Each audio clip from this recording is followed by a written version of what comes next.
Good morning friend. তো সকাল সকাল ঘুম থেকে ওঠার পর হালকা করে মুখটা ধুয়ে হালকা করে চাটা খেয়ে তারপর বেরিয়ে গেলাম কাজের উদ্দেশ্যে।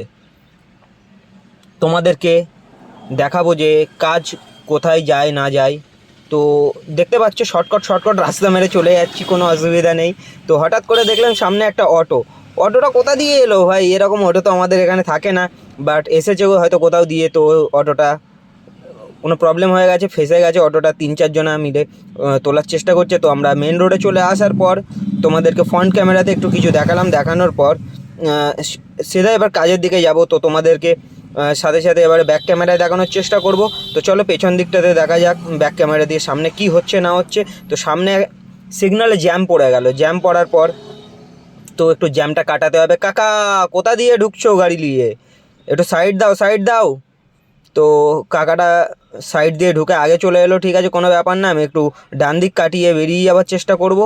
তো চলো দেখি কিছুটা সামনের দিকে যাওয়া যাক, দাঁড়াতেই হলো, কিছু করার নেই।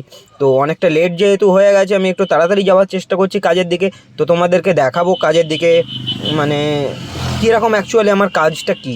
তো আশা করি তোমরাও দেখবে। চলো সিগন্যাল ছেড়ে দিয়েছে, তো জ্যাম ছেড়ে গেছে, তো আগের দিকে যাওয়া যাক। তো সিধা এটা জগারডাঙ্গা সিগন্যাল আছে, মেন রোড 211 মেন রোড আছে।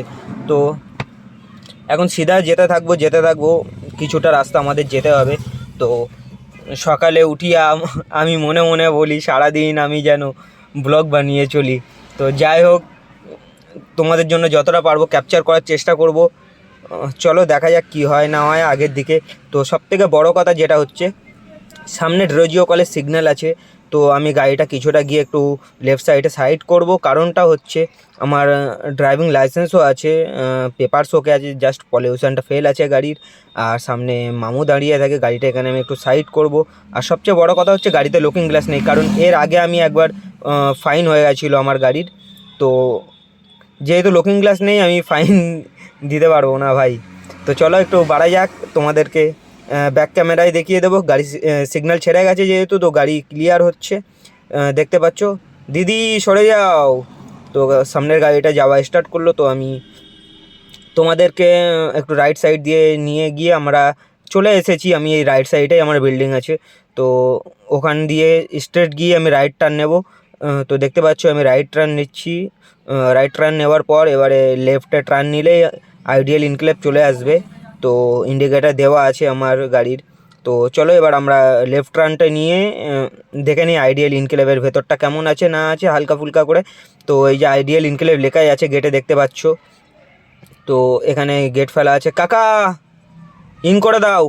তো এখানে আমি যেহেতু অনেক দিন কাজ করি, এখানে আমি 8 বছর কাজ করি, তো আমাকে মানে এন্ট্রি করার সময় ওখানে দাঁড়াতে হয় না, আমি সাইড দিয়েই বেরিয়ে যাই। যেহেতু একটু পুরোনো মতো হয়ে গেছি, তো তো সিকিউরিটি দাদা আছে, ওনার সাইড দিয়ে আমরা বেসমেন্টে গাড়ি পার্কিং করব। তো চলো গাইজ বেসমেন্টের দিকে যাওয়া যাক, দেখা যাক বেসমেন্টে কত গাড়ি আছে সেটাও তোমরা দেখতে পাবে। দেখতে পাচ্ছ তো কত গাড়ি রাখা আছে বেসমেন্টে। তো বেসমেন্টে সবারই পার্কিং থাকে এখানে।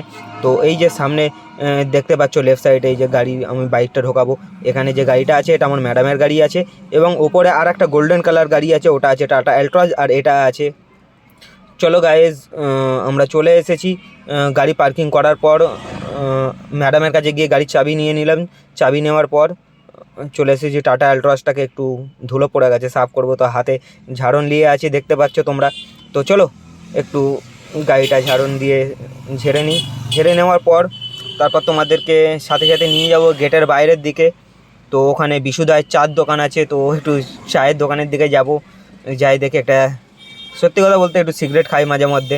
তো চলো বন্ধুরা একটু সিগারেট খাবো। তো এখানে একটু কাকার সাথে দেখা হয়ে গেল। তো কাকা বলছিল তোমার হাতের স্টিকটা কোথায়, আমি বললাম ওটা রাখা আছে। চলো রাস্তা পার করে নিলাম। রাস্তা পার করার পর এখানে ডাবালা আছে একটা, তো উনিও একটা ফ্রেন্ড মতো হয়। তো আগে কিছুটা আমার ফ্রেন্ড আছে সবজিওয়ালা। তো চলো দেখা যাক তারা আছে কেন, যদি তারা থাকে তাদের সাথে পরিচয় করিয়ে দেবো, যদি না থাকে তাহলে ব্যাড লাক। তো এই যে বিশুদায়ের চায়ের দোকান, তোমরা ভালো করে দেখতে পাচ্ছ বিশুদা ভেতরে বসে আছে। তো চলো আগে একটু সবজিওয়ালা ফ্রেন্ডগুলো আছে কিনা দেখে নিই। তো এগুলো আজকে দেখছি অন্য জনা এসছে আই থিঙ্ক। তো আমার যে বন্ধুটা আছে সবজি বিক্রি করে, তো সে এখানে নেই। তো চলো একটু ভেতরটা একটু ভালো করে বাইরেটা দেখে নাও তোমরা। দেখার পর আমরা আবার চলে যাবো বিশুদায়ের দোকানে। বিশুদা কী করছে না করছে একটু দেখে নেব। চলো একটু বিশুদার দোকানের দিকে যাওয়া যাক। এবার বিশুদার কলা রাখা আছে দেখেছো, আজকে কলাগুলো সাইজ ভালো আছে ভাই। তো চলো বিশুদার দোকানে ঢোকা যাক, বিশুদা কি করছে দেখা যাক। তো দোকানে ঢোকার সাথে সাথেই দেখলাম বিশুদার হাতে একটা মোটা বান্ডিল আছে 500 টাকার লোটের, যেহেতু দেখতে পাচ্ছি। কি বিশুদা, টাকাগুলো দেবে নাকি? তো বিশুদা ইগনোর করে গেল, কোনো কিছু বললো না আমাকে। তো দাদাকে হয়তো টাকাটা দিচ্ছে। তো ঠিক আছে, টাকাটা দেওয়ার পর হাত তো আমি নিজেই পাচ্ছিলাম, দাদা কি পাতবে। বিশুদাকে বললাম একটা সিল কার্ড দিতে। বিশুদা জানে অলরেডি